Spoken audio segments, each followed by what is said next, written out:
Welcome to UNCAGED, a show that celebrates thought leadership from today's top business leaders. The program provides a voice to amazing executives from around the globe who are shaping the world of business today and mapping the path to the commerce of tomorrow. Today, we're speaking with Ross Huartt. Hey, Ross, how are you? I'm good, thanks, man. How are you? I'm very, very well. I'm excited to learn more about what you guys are working on. Ross is the president and CEO of MBC Group, which is a multidisciplinary engineering firm providing high quality services. They specialize in quite a few areas: engineering, appraisal, environmental and forensic lab services, and probably a couple of new ones that we'll talk today with Ross about. But before we get there, Ross, tell us a little bit about your background and your career to date.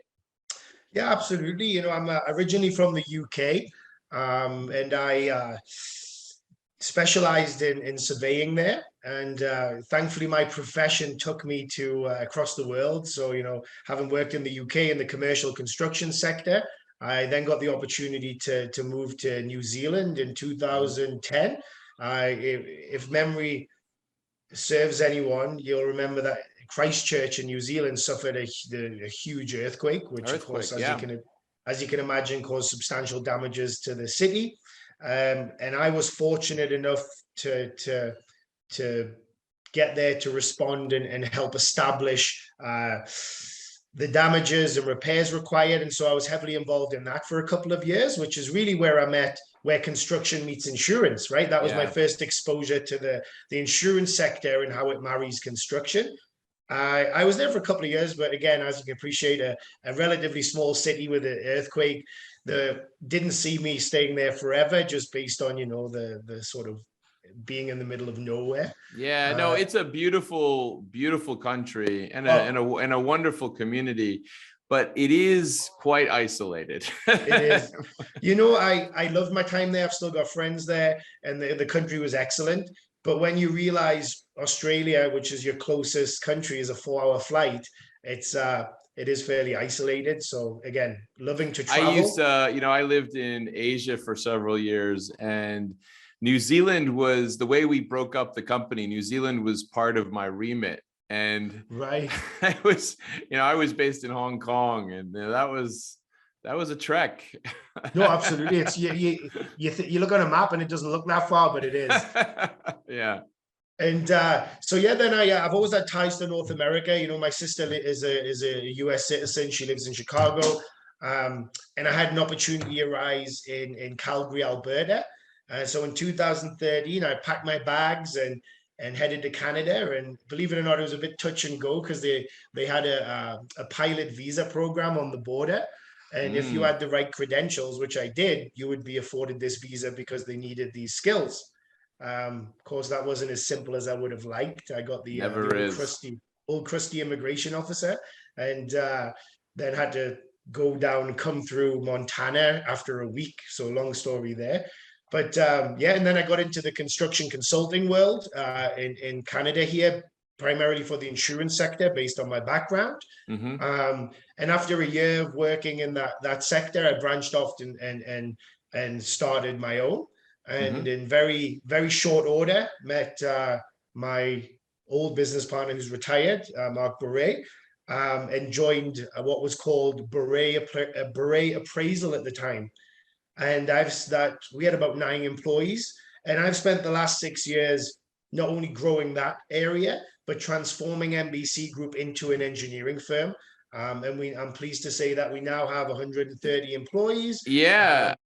I mean, the numbers are phenomenal. I mean, tell us a little bit more about the new MBC Group. I feel like I have to use the word new because it just is an incredible array of solutions you guys are operating in. Absolutely. Well, what I realized very quickly in serving the insurance sector is that a lot of construction related disciplines, you know, have a lot of knowledge and services that are required in almost every sector.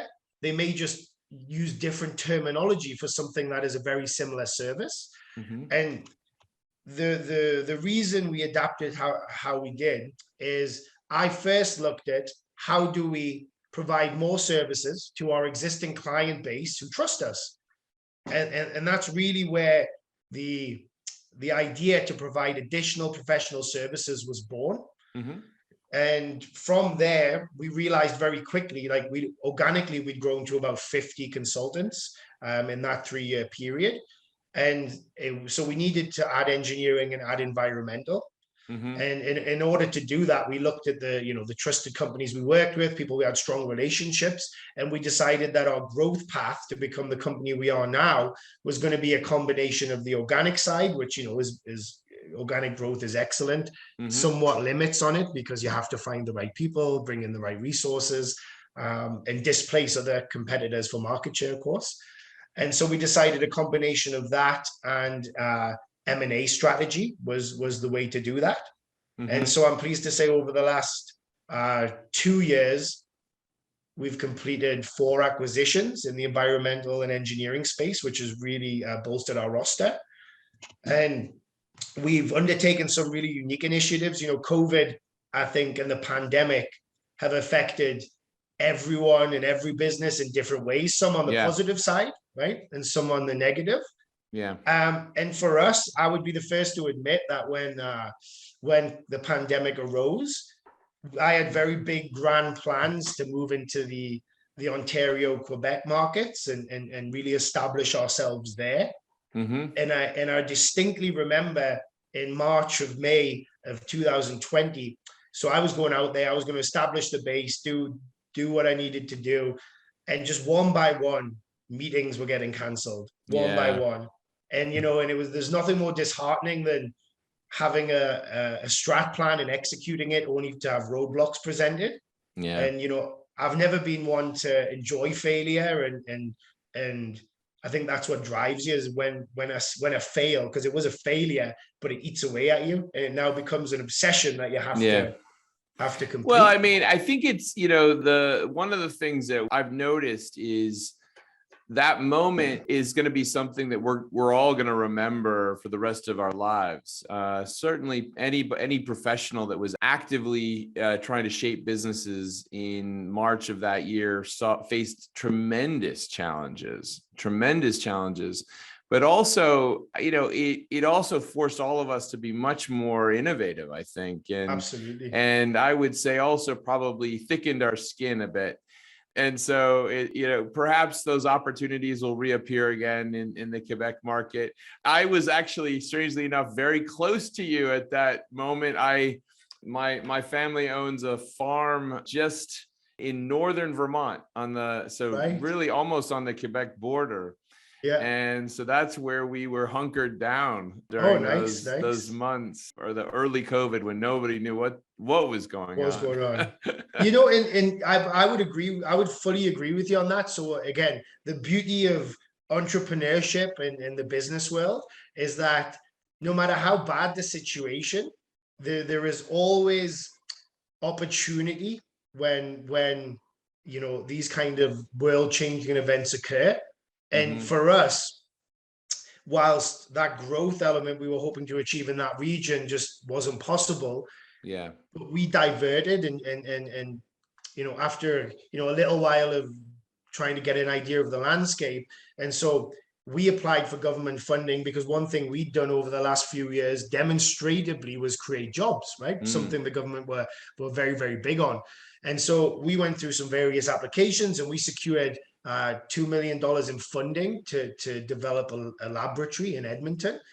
And to me, that was a game changer, because Yeah. whilst we effectively had the luxury of having a year where business activity was limited, and so the team focused on developing this lab and initially to internalize our own testing needs for our environmental group.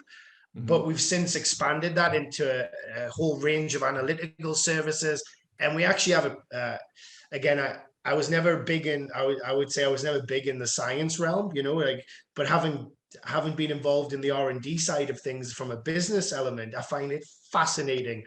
So we have some artificial intelligence, machine learning, sensory R&D project underway Yeah. right now.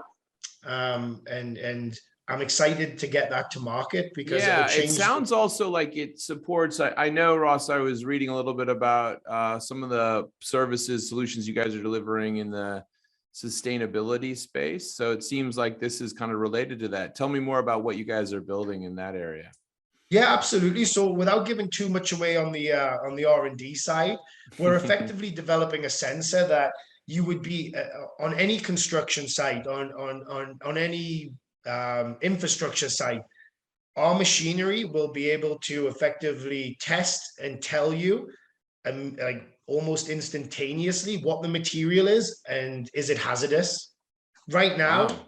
Right now, it's quite archaic how it's done, collecting samples, sending them to a lab, individual looking at something through a microscope to count things. Like with asbestos, they still use a clicker to count asbestos in 2022. So we're trying to innovate that space. Elon Musk would have you believe artificial intelligence and machine learning are going to take over the world. Mm. And whilst that might be the case, what I've learned very quickly about that is it's not as smart as you'd want it to be just yet. You have to give it the data parameters, and it doesn't think outside its box yet. So a little bit more complicated. So Ross, I mean, a company like MBC, certainly it appears that it has grown dramatically over the last couple of years and moved into a broader set of areas. But tell me a little bit about these services you offer in terms of the broader marketplace, I guess, across Canada. Yeah, so our lines of business, if you will, are split into five. So we have our appraisal project management team, and that effectively is we work for insurance clients, and when they have a property loss, our team respond to determine damage quantum and effectively client rep work, if you will, from a construction terminology standpoint. Mm-hmm. Then we have our engineering disciplines. So we're very strong in structural and civil, and do everything from forensics all the way through to water treatment plant designs, large industrial projects through to condo and high rises, so full spectrum. Our engineering group have really diversified, so they serve the private and public sectors in terms of new construction, not so much the insurance world. Then we have our environmental practice, which is industrial hygiene. So effectively responding oil and gas, insurance, wherever there's hazardous materials, our consultants provide plans, testing, legislative requirements, you name it, we do a full range of that. We're registered architects, so admittedly that is fairly new this last year. But again, back to how do we serve our existing clients better? Well, we deal with architects all the time, and so we decided to take that step, and we have a team of about 4 architects now. Wow. And then our lab, as I mentioned before, so our lab has about 7 employees now, including our chief scientist, Dr. Abel. And that's been in progress for the year. Wow, Ross, this is such a phenomenal organization you're building. Really almost kind of a one-stop shop for all of these types of things. That was the idea. You know, I've always shied away from one-stop shop because it sounds, you know, whilst that is 100% the essence of what we're doing, I always found it sounded informal in a sense, you know, like yeah, I think, you know, the reality is that in other industries, obviously people have tried to roll out that type of integrated model, and sometimes they use the vernacular one-stop shop, but the reality is that every solution interweaves in its own way, you know, right. And so it's not really like you come in one door and it's always the same. And that's clearly how you guys have evolved to not only deliver the core solutions that need to be delivered for major industries like the insurance sector, but also these emerging areas that are becoming absolutely critical, like sustainability and some of these environmental services. And one thing we've been very big on is disruption. You know, I'm very big on market disruption. And what I've found is I'm not going to say it's not difficult, but I'll give you some examples. The construction and insurance industries typically lag behind innovation compared to other sectors. Just right. You just look, it's traditional, and I don't know the exact reason for that. But combined with COVID and a lack of innovation over the last 20, 30 years, presents significant opportunities to firms that place themselves well, right? I always like to use the saying, luck is opportunity meets preparedness, right? Because that's truly what it is. People look at these stories or look at Elon Musk and they go, oh, he's lucky. Well, there's no luck in business. It's being prepared and finding the opportunity, and then everyone else just sees it happen, but they don't see that background piece. So yeah, no, I completely see that. Well, there's a lot of new areas to explore, but before we get there, tell me a little bit about the last couple of years for you guys in terms of facing some of these challenges that COVID presented. And, you talked about how it impacted a little bit of some of the expansion plans that you had, but just operating the business and some of the areas that you play in. So for us, it's interesting. So I always used to say, our core market was insurance. And we, don't get me wrong, we still love the market and we still want to grow in it, but we've diversified to, don't put all your eggs in one basket, so to speak. And one of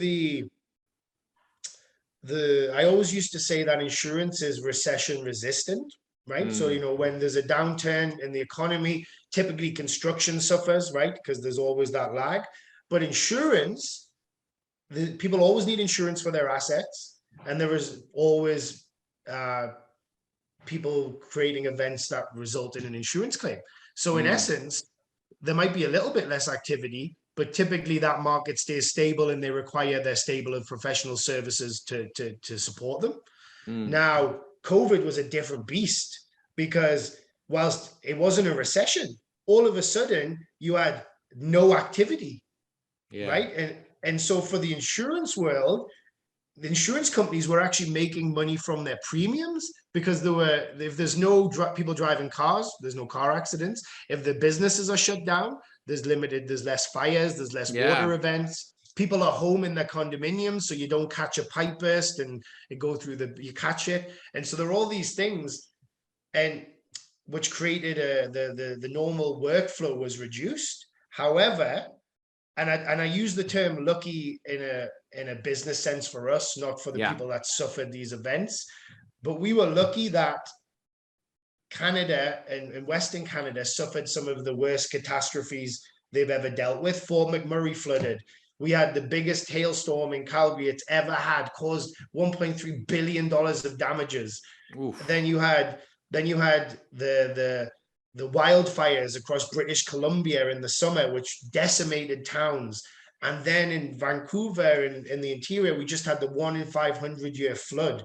Oof. So whilst admittedly normal business flow was lower, these 4 major events over 2 years really provided the workflow that allowed us to still grow, certainly not the rate we'd grown the years previously, but we really doubled down and used it, I would say, for corporate maturity, going from a 9-employee company, which is effectively a mom and pop, and there's nothing wrong with mom and pops. Yeah.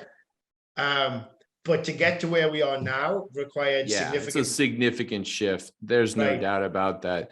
There are moments that a business goes through with staff, and you've just surpassed a major milestone. So congratulations in that regard for sure.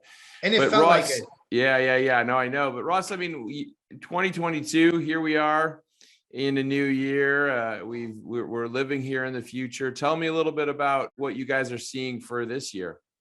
Absolutely. So, one of the things that you can't deny I've just mentioned the 4 catastrophes over the last 2 years. So and I know this can be a political hot topic because of people's opinions, but it's undeniable that climate change, whether it's man driven or whether it's part of the cycle of nature, climate change is real because it's becoming evident. We're getting major catastrophes once, twice a year that would happen once every 10 years. Mm-hmm. And so it's undeniable that this climate change issue, California, the wildfires, the tornadoes in Louisiana, the US suffers just as bad as Canada does. So to me, sustainability and improving the way we do business is becoming a very pertinent hot topic for major corporations, right? Especially in the insurance sector. There's some insurance companies not insuring oil and gas because of its impact, as an example.